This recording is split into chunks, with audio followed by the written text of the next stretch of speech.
माननीय पोलीस आयुक्त Shri Ravindra Kumar single sir यांचे मार्गदर्शनात नागपूर शहरात ऑपरेशन थंडर ही मोहीम राबवल्या जात आहे। त्या अंतर्गत सर्व प्रकारचे ड्रग्ज याच्यावर अतिशय कठोरपणे ड्रग्ज विक्रेते, ड्रग्ज बाळगणारे यांच्यावर अतिशय कठोरतेने कारवाई सुरू आहे।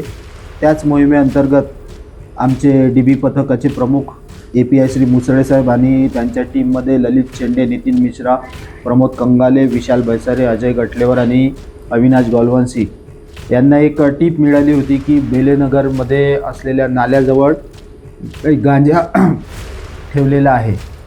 त्यामुळे त्यांनी त्या टीपवर काम करून तिथे सापळा रचला आणि सापळा रचून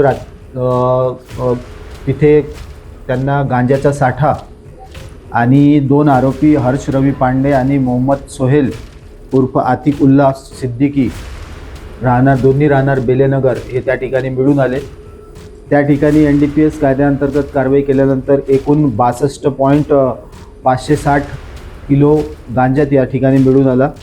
आरोपींच्या ताब्यातून तो संपूर्ण गांजा, एक 2 व्हीलर आणि एक मोबाईल असा एकूण 13,50,000 रुपयाचा मुद्देमाल आम्ही जप्त केला। आरोपींविरुद्ध NDPS कायद्याअंतर्गत गुन्हा दाखल करण्यात आलेला आहे। अधिक तपास सुरू आहे। आरोपींवर NDPS कायद्याअंतर्गत यापूर्वी गुन्हे नाही आहेत। पहिल्यांदाच ते या गांजाच्या व्यवसायात मिळून आलेले आहेत। आम्ही आता आमचं प्रत्येक ड्रग्जमध्ये ऑपरेशन थंडरनुसार आम्ही बॅकवर्ड आणि फॉरवर्ड लिंक या दोन्ही लिंकवर काम करतो आणि आमचे माननीय CP सर यांच्या मार्गदर्शनात बॅकवर्ड लिंकमध्ये पण आम्ही जाणार आणि फॉरवर्ड लिंक हा गांजा कुठे जाणार होता याचासुद्धा आम्ही तपास करणार आणि हा कुठून आणला होता याचासुद्धा अधिक तपास करणार आहे।